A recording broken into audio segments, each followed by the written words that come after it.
అయ్యా, ధర్మసందేహం ఏంటంటే, ఆడవాళ్ళు జడ విరబోసుకోవచ్చా? విరబోసుకోకూడదా? విరబోసుకుంటే తప్పేమిటి?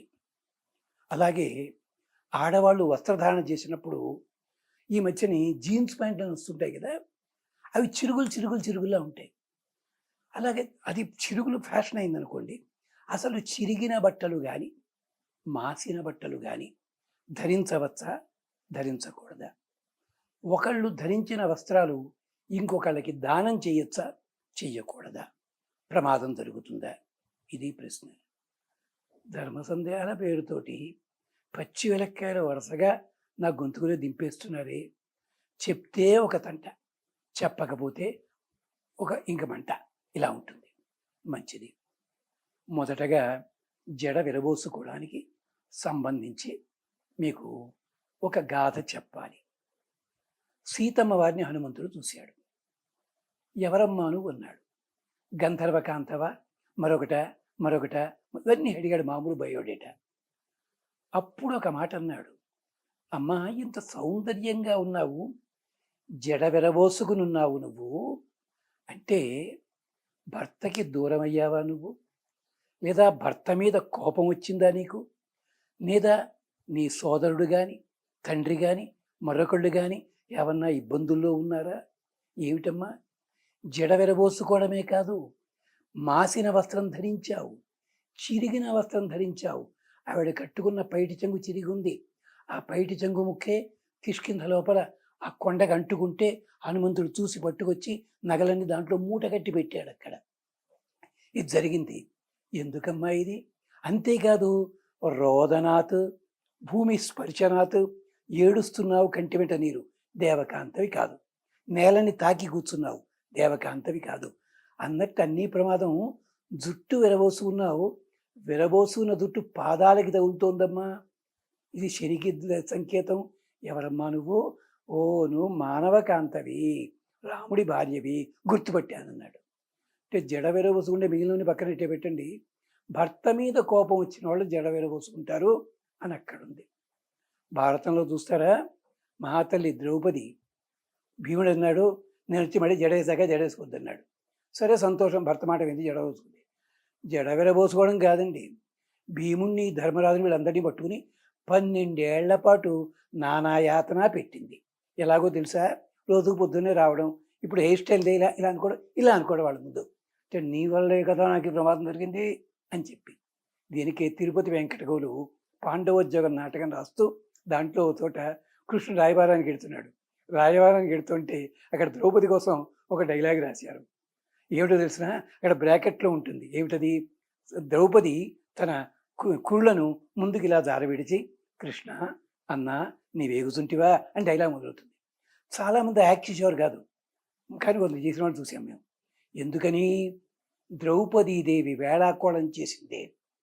ఇలా జడ ముందుకేసుకుని భీముని వెళ్ళని చూసి, ఓహో ఇంతలు చేసి పోనడచి అక్కడ పుత్తెంతురే, ఒకప్పుడు ఈ వెంట్రుకలే కదా ఆ దుశ్శాసుని చేతికి తగిలి ముక్కల కింద మారాయి.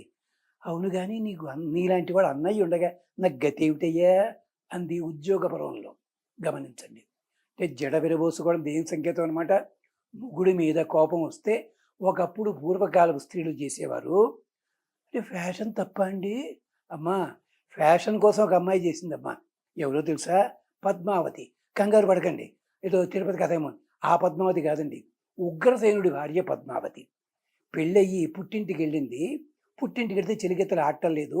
చెలికెత్తలు అన్నారు, పెళ్ళైపోయింది, నువ్వు మాతో ఏం ఆడతావు అన్నట్ట. అంటే ఏం చేయాలి? పెళ్ళి కాని ఆడపిల్ల వలె నువ్వు చక్కగా అలంకరణ చేసుకురా. అందుకని ఆవిడ వేళ్లాడుతున్న పూలమాలలు, వేళ్లాడుతున్న జడ వేసుకొచ్చి ఆడుతోంది. పైనుంచి విమలుడనే రాక్షసుడు వెడుతున్నాడు. ఈమె సౌందర్యాన్ని చూసి మోహించి ఉగ్రసేనుడి రూపంలో వచ్చి ఈమెని జరిచాడు. గుర్తుపట్టింది, శపించబోయింది. నవ్వాడు విమలుడు. మూర్ఖురాలా, ఎప్పుడైతే పెళ్ళి అయిన ఆడదానివి మొట్టమొదటి తప్పు చేశావు, జడ వెరబోసుకున్నావు కదా, కాస్త గాలిలో కలిసిన పాతివృత్యం, కానీ దుఃఖపడ్డావు కనుక ఒక కన్సెషన్ ఇస్తానన్నాడు, ఎగ్జామ్షను. ఏమిటది? మీ ఆయనకి పుట్టే కొడుకు తనవాడు కాదని తెలుసున ప్రేమగా చూసుకుంటాడు. వాడే కంసుడు.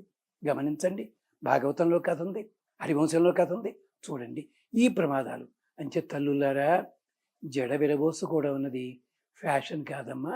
జడ విరబోసుకోవడం ఉన్నది 16 ఏళ్ల వయసు ఉన్నంత వరకు మాత్రమే, ఆడపిల్లలకి మాత్రమే అది ఉచితము. వివాహమైన తర్వాత మాత్రము జడ విరబోసుకోకూడదు.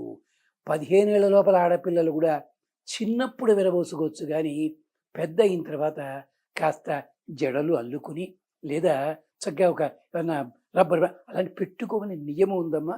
దానికి కూడా వీరమిత్రోదయం అనే గ్రంథం ఉంటుంది, ధర్మశాస్త్ర గ్రంథం. ఆడవాళ్ళ హెయిర్ స్టైల్స్ మీదే 50 శ్లోకాలు చెప్పాడు ఆయన పాపం. ఇది నియమము, అది కారణము. దీనికి ఇంకొక ఉదాహరణ చెప్తే మీరు ఆనందపడతారేమో. ఇప్పట్లో భర్త కోప్పడితే టీవీలోను ఏదో కార్యక్రమం అంటే వాటికి రిపోర్ట్ చేస్తుంటారు. క్లోజప్లో దుఃఖం పెట్టి ఇలా కళ్ళనీళ్ళు పెట్టుకుని లేక కెమెరామెన్ లోపల రీటేక్ అంటాడు, మళ్ళీ కళ్ళు చూస్తుంది, మళ్ళీ ఏడుపు నడుస్తున్నాడు పాపం. ఇలాంటివి ఉంటాయి. పూర్వకాలం మొగుడు సరిగ్గా చూడకపోతే ఇప్పటికీ కేరళలో, తమిళనాడులో పాతకాల రోజుల్లో అలవాటు ఉంది, ఇప్పటికీ ఉంది. భర్త సరిగ్గా చూసుకోకపోతే ఆ పిల్ల ఏం చేసేదంటే జడవెర పోసుకుని ఓ బ్లాక్ శారీ లాంటిది కట్టుకుని, ఓ వేపమండో ఏదో ఒక తమాషా కొమ్మ ఉంటుంది అక్కడ, అది పట్టుకుని ఆంటీ బాగున్నారా, పాటి నల్లా ఇరికా అనుకుంటూ అందరిలో తిరిగేది.